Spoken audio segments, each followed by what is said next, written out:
Good morning, everyone. Hope you've all had a really lovely weekend. Here is some maths for our Monday. So first job then for today I'd like us to do is that we are going to have a go at, because we finished on Friday, your end of your last unit.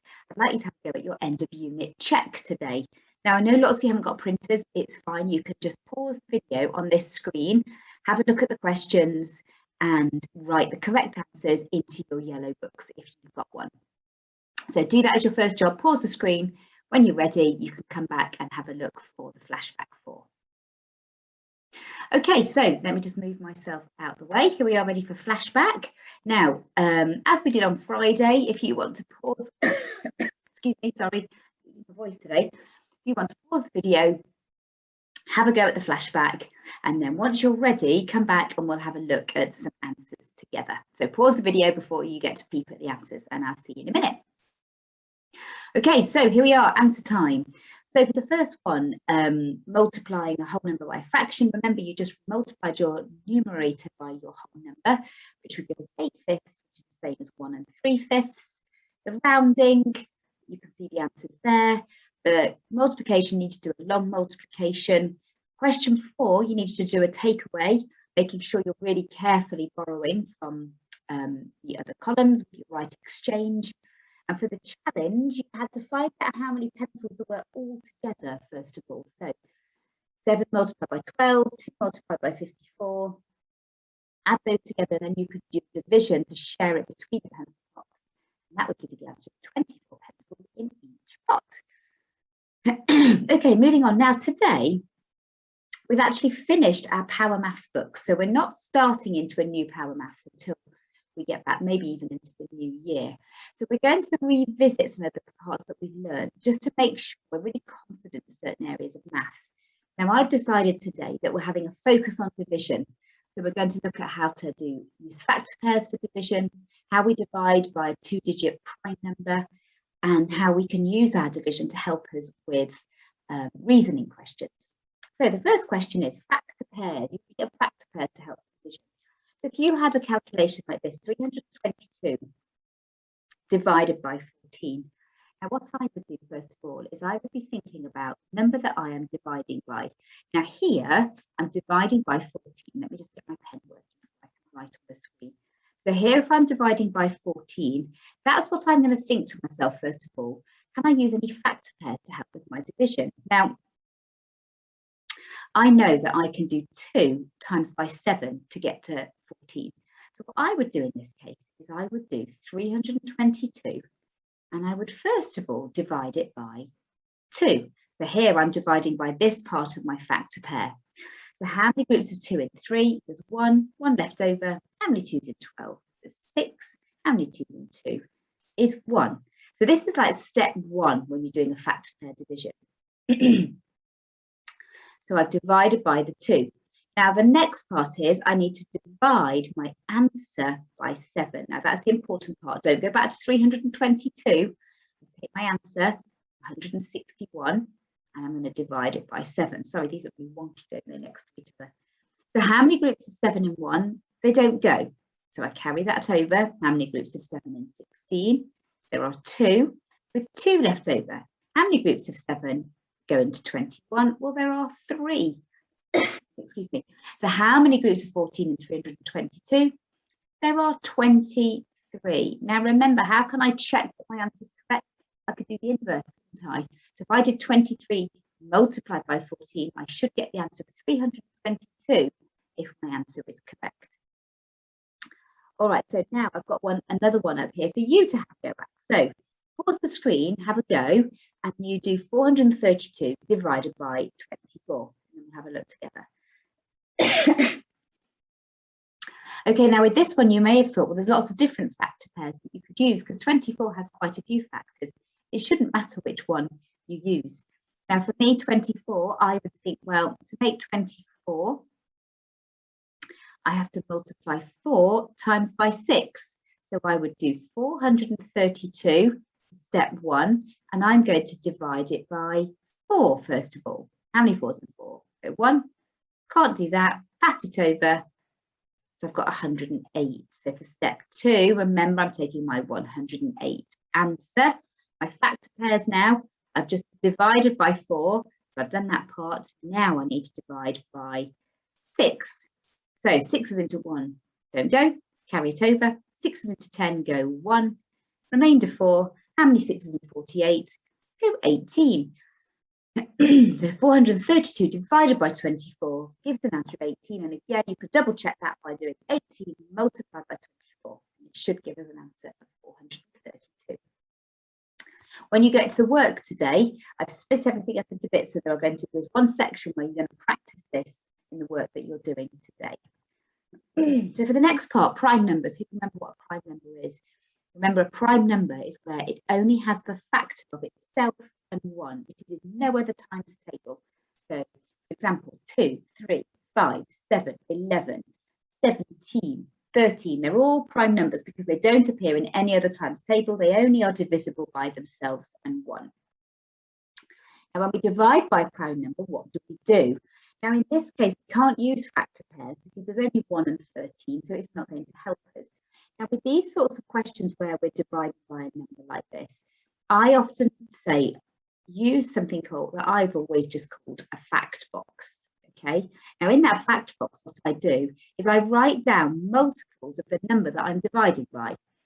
So basically counting in 13. So each time I'm adding 13 more. So my next one will be 26, 39. Now, remember, if you're thinking about how to add 13, I always break 13 into, I sort of partition it. What is it made of? It's made of 1 10 and 3 1s. So every time I add 13, I think, well, 39, add 10 is 49.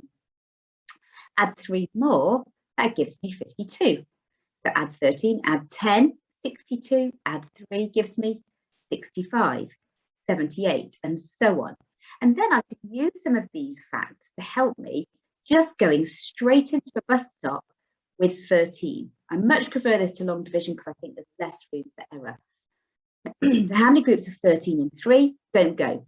13's into 35. We're looking over here. My closest is 2 groups. So I've got 2 lots in 35 and I've got 9 left over. Oh, blimey, look, I'm going to have to keep going. 78, add another 1. Oh, another 13. That actually gets me 91. So how many groups of 13? 1, 2, 3, 4, 5, 6, 7. So 351 divided by 13 is 27. Again, if I multiply 27 by 13, I should get the answer 351. Now, obviously, the important part here is that you have to get your fact box right. So be really careful with this part when you're dividing by a number that you don't necessarily know the multiples of. So you need to make sure that you're accurately adding that amount. You might need to use a little calculation to the side, that's fine. But just be careful with that. So I've put another one here if you'd like to have a go. 798 divided by 19. I'm not going to go through another one with you because I think hopefully you get the idea. There's some again on your sheet for today to have a look at. Now, the other part of the sheet that I put together for you today is some word problem solving with division, because I think sometimes these are ones where people do get a bit stuck. Let me just move my mouse now. Move my head out the way a bit. There we go. So have a read first of all.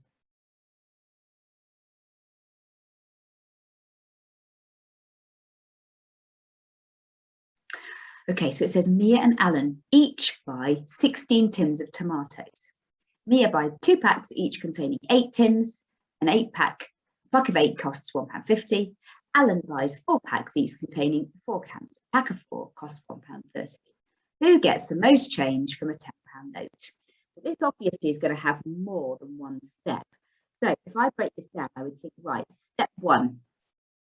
My first job is I need to know, how much has Mia spent? Well, I know that Mia has bought 2 packs of 8 tins. Now look here, this is important. 1 pack of 8 tins costs £1.50. She's bought 2 of those. So I've got to do £1.50, oopsie, sorry, and multiply it by 2, which I know gives me £3. So she spent £3. Alan, okay, he's bought 4 packs containing 4 cans. Now look, pack of 4 costs £1.30. So I've got to do £1.30 for Alan and times that by 4 because he's bought 4 packs this time. Now 4 times this, so I would do 4 times a pound is £4, 4 times 30p is £1.20. So that would give me a total of £5.20. So who gets the most change from a £10 note? Well, if Mia pays the £10 note, £10 take away £3, she's left with £7. She's doing quite well for herself, isn't she?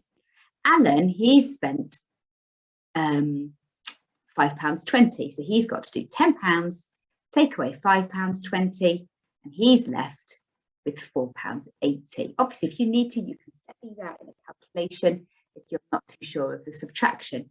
So the question says, who gets the most change for a £10 note?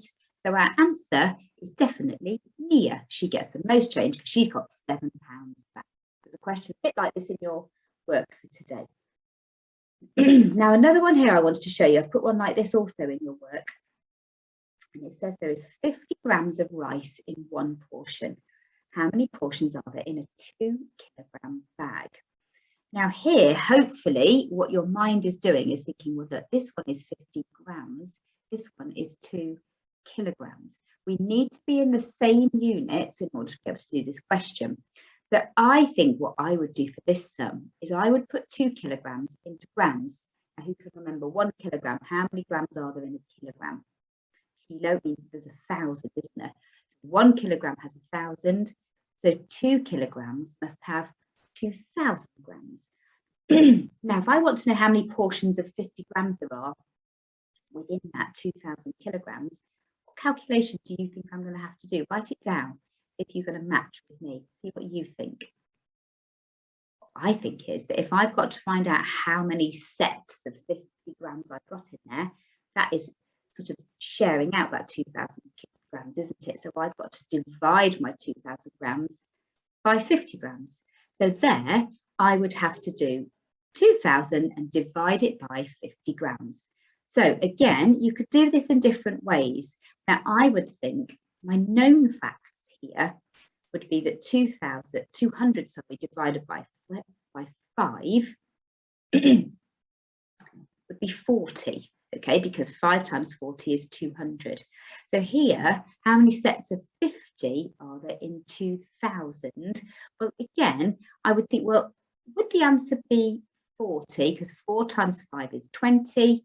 And then I've already got my 50 grams. It would be 40 sets, wouldn't it?